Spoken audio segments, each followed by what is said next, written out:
నమస్తే, welcome to our channel. నేను C Venezuela. ఇప్పుడు ఎక్కడ చూసినా ఈ పేరే వినిపిస్తుంది. ఏదైతే వెనెజులా ప్రెసిడెంట్ కిడ్నాప్ గురించే మాట్లాడుతున్నారు.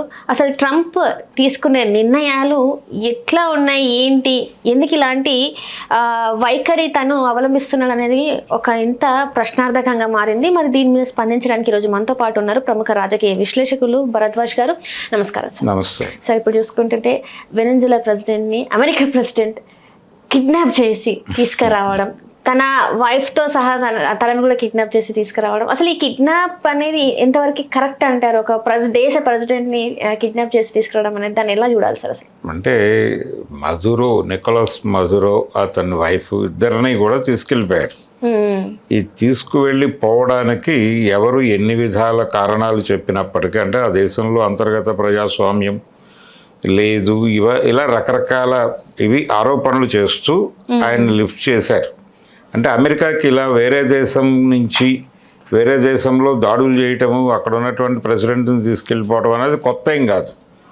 గతంలో పనామా మీద కూడా ఇలాగే దాడి చేసి అక్కడ ఉన్నటువంటి ప్రెసిడెంట్ని కూడా లిఫ్ట్ చేసినటువంటి చరిత్ర ఉంది వీళ్ళకి. అలాగే చిలీలో అలెండి ప్రభుత్వం మీద దాడి చేసి నేరుగా ఆయన భవనం మీద దాడి చేసి అటాక్ చేసిన చరిత్ర కూడా అమెరికాకు ఉంది. అంటే వియత్నాం యుద్ధం నుంచి మొదలు పెడితే వీళ్ళు ఎవరి మీదైనా దాడి చేయడానికి సిద్ధంగా ఉంటారు. అంటే వాళ్ళ ప్రయోజనాలకి ఇబ్బంది కలుగుతుంది అనుకుంటే అక్కడ ఏదో ఒక సాకు చూపించి దాడి చేస్తారు.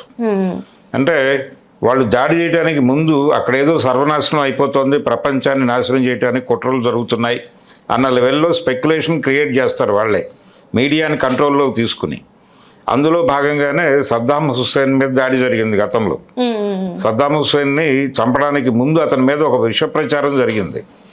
అదేంటంటే ఆయన దగ్గర జీవరసాయన ఆయుధాలు ఉన్నాయి, ఆ ఆయుధాలతో ప్రపంచాన్ని సర్వనాశనం చేయబోతున్నాడు ఆయన అని ప్రచారం చేసి ఫైనల్గా అటాక్ చేసి చంపిన తర్వాత మేము పరిశోధిస్తే మాకు తేలిన విషయం ఏంటంటే ఆయన దగ్గర జీవరసాయన ఆయుధాలు లేవని తేలింది అన్నారు. చంపేసిన తర్వాత అది పరిస్థితి. ఉన్నంతకాలం ఆయన చెప్తున్నాడు నా దగ్గర ఏం లేవు, అనవసరంగా అమెరికా వాళ్ళు ఇలాంటి స్పెక్యులేషన్ క్రియేట్ చేస్తున్నారు అని ఆయన ఘోషించాడు, కోర్టులో మాట్లాడాడు. అయినప్పటికీ వినకుండా ఆయన ప్రాసిక్యూట్ చేసి మరీ చంపారు. పనామా అధ్యక్షుడిని కూడా అలాగే చేశారు ఆ రోజుల్లో.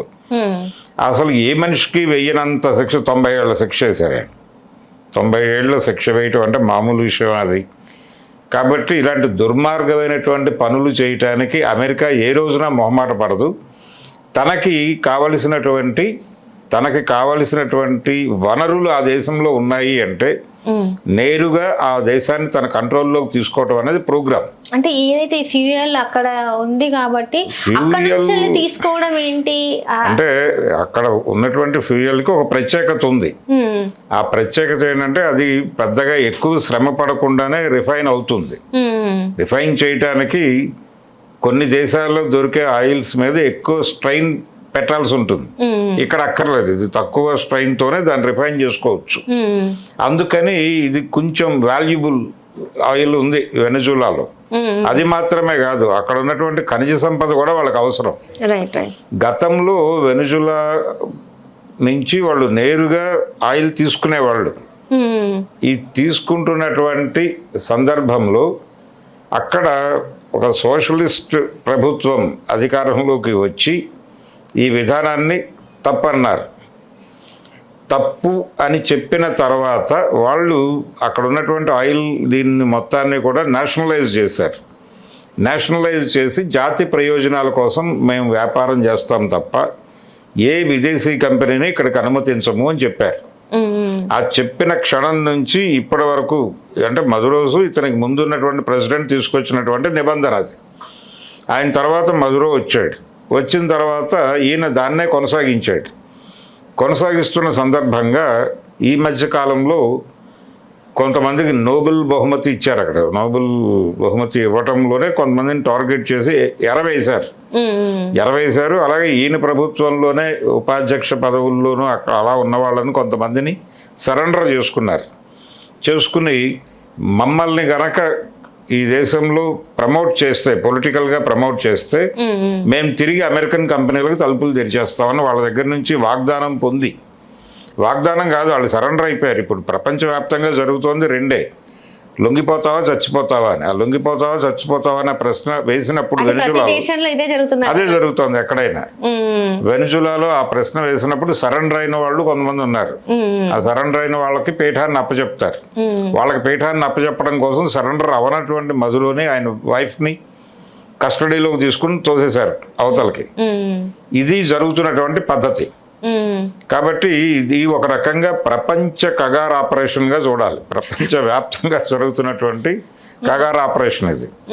అందులో భాగంగానే ఇక్కడ ఎలాగైతే ఖనిజ సంపద కోసం ఎక్కడ పడితే అక్కడ విశృంఖలంగా దాడులు చేస్తున్నారో అదే పద్ధతిలో అమెరికా కూడా అదే చేస్తోంది. దాడి చేయదలుచుకున్న ప్రతి చోట విస్పరింగ్ క్యాంపెయిన్, ఒక విష ప్రచారం చేయటము, ఆ ప్రభుత్వాన్ని ఏదో పద్ధతిలో కార్నర్ చేసి కొట్టడం అనేది ప్రోగ్రాం. అందులో భాగంగానే వెనుజులా మీద జరిగింది. ఇప్పుడు భారతదేశం నుంచి ఒక్క ఖండన ప్రకటన రాలా, మన ప్రభుత్వం నోరెప్పలేదు దాని మీద. అంటే పరిశీలిస్తున్నాం అని చెప్పాడు మన పెద్ద మనిషి, మన ప్రధాని గారు. దాన్ని క్షుణ్ణంగా పరిశీలిస్తున్నాం, అధ్యయనం చేస్తున్నాం అని చెప్పాడు. ఒక పక్కన అక్కడ లిఫ్ట్ చేసిన తర్వాత కూడా అంటే ఒక రకంగా ప్రపంచంలో ఉన్నటువంటి అన్ని దేశాలకి వార్నింగ్ ఇది. ఏ దేశమైనా ఇప్పుడు మన దేశానికి వ్యతిరేకంగా అమెరికా చాలా నిర్ణయాలు తీసుకుంది ఈ మధ్య కాలంలో. అంటే ట్రంప్ ప్రధానంగా చేస్తున్న పని ఏంటంటే ఆయన ఎన్నికల్లో మాట్లాడినటువంటి విషయాలన్నీ కూడా ఇంప్లిమెంట్ చేసుకుంటూ వెళ్ళిపోతున్నాడు. అందులో ఒకటి నేటివ్ అమెరికన్ తాలూకా సెంటిమెంట్ని నేను గౌరవిస్తాను అని చెప్పాడు ఆయన.